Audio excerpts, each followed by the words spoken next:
Jonathan Dimbleby appeared on the latest installment of Love Your Weekend with Alan Titchmarsh to weigh in on King Charles Ives' coronation, which is taking place on May 6.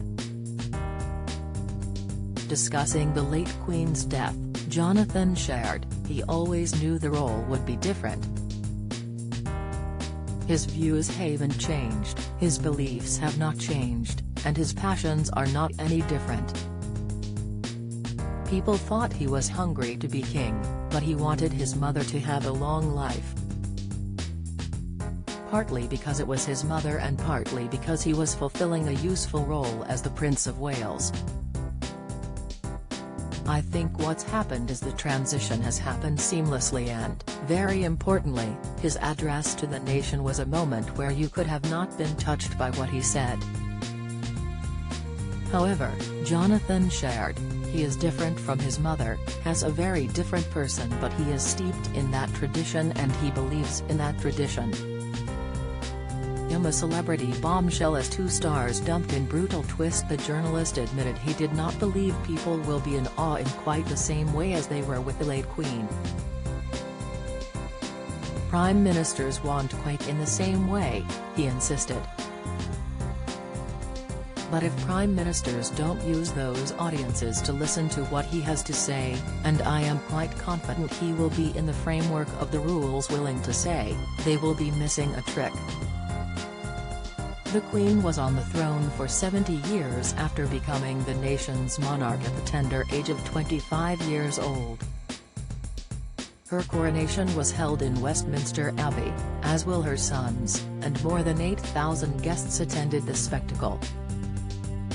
Carol Vorderman's appearance leaves Emma celebrity viewers distracted. Don't miss King Charles' £250 million coronation and the 5 traditions he has changed. Explainer, Prince William's loyal promise to King ushered in front of Harry.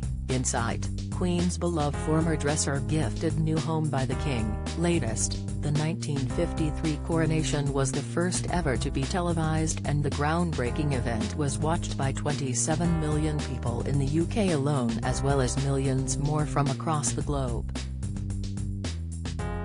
A total of 37.5 million people in the UK watched the monarch's funeral following her death in Balmoral Castle, Scotland, last September. She was 96 years old. According to Deadline, the global viewing figure for the funeral, held on September 19, was an estimated 4 billion people. Earlier on in the interview with Alan, Jonathan told ITV viewers he believed King Charles will be the perfect king of our time. Jonathan added, "We know his coronation won't be on the same scale as the Queen's, but it will be quite a magnificent vision for people to see and I think it's going to be quite a scale. For him, of course, it's extremely important because he has a strong Christian Anglican faith, although he embraces all faiths very strongly. He knows there is a sacrament at the heart of it and he knows it's a humble moment." Love Your Weekend with Alan Titchmarsh continues next Sunday at 9:30 a.m. on ITV.